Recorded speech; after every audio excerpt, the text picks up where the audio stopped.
আপোনালোকে যদি এতিয়াও এনেকৈ খোৱা নাই তেনেহ'লে নিশ্চয়কৈ খাই চাব।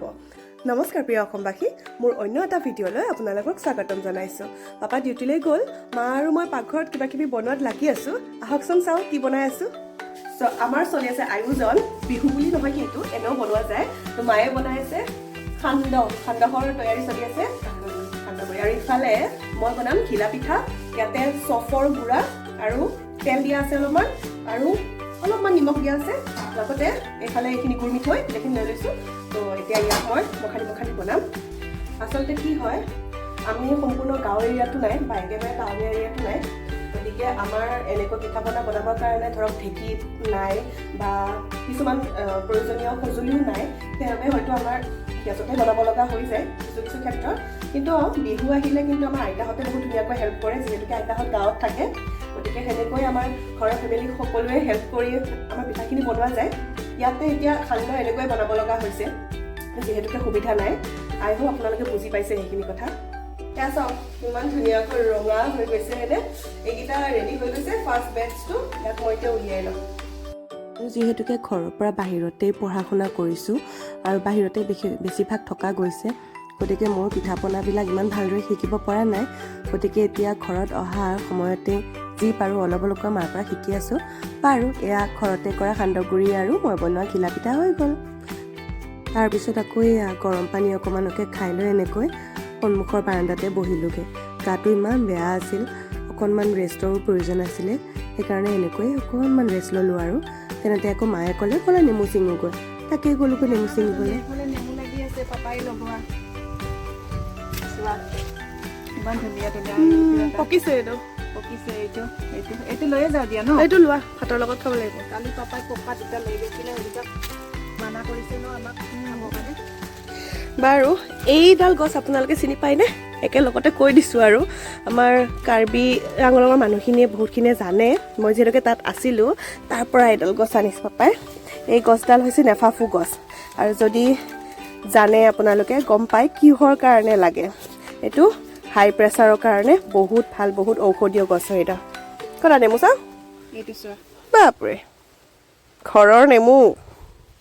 এই শাকটোতো সকলোৱে চিনি পায়, বথুৱা, জিলমিল আৰু বিভিন্ন নামেৰে ইয়াক জনাজাত নহয়নে? গতিকে ইয়াৰ এটা ৰেচিপি আপোনালোকক দিওঁ বুলি ভাবিলোঁ।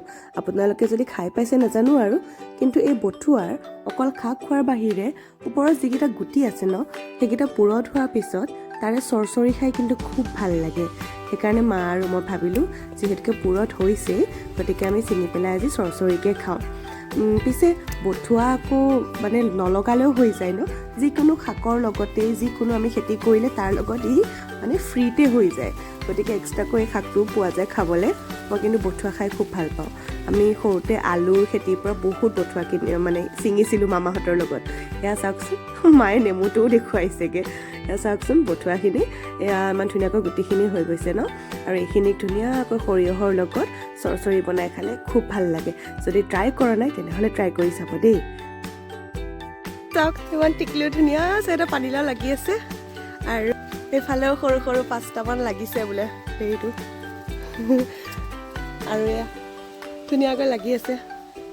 মায়ে মাতিছে, বহুত ডাঙৰ ডাঙৰ অমিতা লাগিছে বোলে, চাই আহোঁ ৰ'ব। কটা এপিনৰ এইডালৰ খালোঁ আমি, খাই শেষে হ'ল। আৰু আগৰ ফালে এইবিলাক লাগিছে। বাপৰে ইমান ডাঙৰ ডাঙৰ অমিতা। এটাতে 3 কেজি মান ওজন হ'ব। কিন্তু ভিডিঅ'ত কিন্তু বহুত সৰু সৰু লাগিছে, কিন্তু ৰিয়েলত বহুত ডাঙৰ দেই অমিতাকেইটা। আমি খালোঁ, ইয়াৰ পৰা খাইছোঁ আৰু এইডালৰ কেইটা খাই শেষ হ'ল চাগে। এইকেইটা কিছু ডাঙৰ লাগিছে আৰু খাৰ খাই কিন্তু বহুত ভাল লাগে নহয়? খাই পেলাই খাব লাগিব, পকিলে বেছি ভাল লাগে। মই একদম ৰেডি বনাবলৈ। এইখিনি জিলমিল শাকখিনি ধুনীয়াকৈ ধুই ল'লোঁ। আৰু ইয়াতে পিঁয়াজ, নহৰু, জলকীয়া আৰু এইখিনি হৈছে সৰিয়হৰ পেষ্ট। মই আগতে আমাৰ গুড়া কৰি থৈ দিয়া আছিলে, সেইখিনি পানীৰ লগত এনেকৈ পেষ্ট কৰি লৈছোঁ। চাহ হওক বনাবলৈনো আৰু কি, বাকীখিনি সকলো একেই। নহৰু, পিঁয়াজ, জলকীয়া এইখিনি ধুনীয়াকৈ তেলত ভাজি ৰঙচুৱা কৰি ল'লোঁ। তাৰপিছত তাতে নিমখ, হালধি যি যি প্ৰয়োজন সেয়াকে দিছোঁ। বেলেগ বস্তু আৰু একো দিয়া নাই, অৰ্থাৎ বেলেগ মছলা একো দিয়া নাই। যিহেতুকে ইয়াত সৰিয়হ দিয়া যাবই, সেয়াই টেষ্টটো ধুনীয়াকৈ বেছি কৰি দিব। ইয়াত তাৰপিছত ভাজি হোৱাৰ পিছত সৰিয়হৰ পেষ্টখিনি ধুনীয়াকৈ দি দিছোঁ। আৰু আপোনালোকে কেঁচা সৰিয়হো এনেকৈ মিক্সিত পিচি ল'ব পাৰে। আমাৰ অলৰেডি মানে সৰিয়হ গুড়া কৰি থৈয়ে দিছিলে, তো সেইখিনিকে ইউজ কৰিছোঁ। আৰু এয়াই আৰু ধুনীয়াকৈ সৰিয়হৰ পেষ্টখিনি যেতিয়া সিজি যাব, তাতে কিন্তু মই দিছোঁ বগা তিল। এই বগা তিলখিনি আগতে অকণমান শুকান এখন পেনত ধুনীয়াকৈ ভাজি লোৱা আছিলে। বগা তিলটো দিলে ধুনীয়া ক্ৰাঞ্চ এটাও আহে, ভাল লাগে। আৰু তাৰপিছত বেলেগ একো নাই। যেতিয়া ধুনীয়া এটা গোন্ধ আহিব তিলখিনি ভাজি যোৱাত, তাৰপিছত আমি এই বথুৱাখিনি দি দিলেই হৈ গ'ল। আৰু বথুৱাখিনি দি ধুনীয়াকৈ লাৰি থাকি পেলাই 10 মিনিটৰ পিছত হৈ যায়।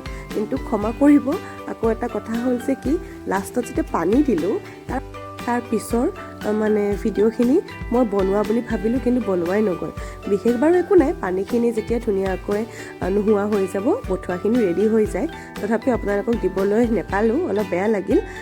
ইয়াত কিন্তু এটা কথা, যদি বেছি পুৰঠ বথুৱাৰ গুটি থাকে তেনেহ'লে আপোনালোকে তাৰ পৰা ঠাৰিডালৰ পৰা ছিঙি পেলাইও সেইখিনি উলিয়াই দিব পাৰে। এয়াই পানী দিয়াৰ পিছৰ শ্বৰ্টখিনি আপোনালোকে নেপালেগৈ। বাৰু একো নাই, এইখিনি পানী সিজাৰ পিছতে ধুনীয়াকৈ বথুৱাখিনি ৰেডি হৈ যায়। এয়া চাওকচোন, মই ঠাৰিকেইডাল উলিয়াই দিছোঁগৈ গুটিখিনি টানি লৈ পেলাই। আৰু এনেকৈ বথুৱাৰ চৰচৰি ৰেডি হৈ যায়। আপোনালোকে ট্ৰাই কৰি চাব কিন্তু, খাই কিন্তু খুব ভাল পালে মা পাপাই, ময়ো পিছে। সেয়া চৰচৰি একদম ধুনীয়াকৈ ৰেডি হৈ গ'ল। আপোনালোকে যদি এতিয়াও এনেকৈ খোৱা নাই তেনেহ'লে নিশ্চয়কৈ খাই চাব, খুবেই বেছি ভাল লাগে। আমি যেনেকৈ মৰিচা বা ছজিনাৰ চৰচৰি বনাওঁ, তেনেকুৱাকৈ আমি বথু আৰু গুটিটোৰ চৰচৰি বনাব পাৰোঁ। বাৰু আজিলৈ ইয়াতেই ৰাখোঁ বুলি ভাবিছোঁ। যদি আপোনালোকৰ মোৰ ভিডিঅ' ভাল লাগিছে তেনেহ'লে লাইক, শ্বেয়াৰ এণ্ড ছাবস্ক্ৰাইব কৰিবলৈ নাপাহৰিব। আজিলৈ ইয়াতে আৰু পুনৰ লগ পাম অন্য এটা ভিডিঅ'ত। টাটা।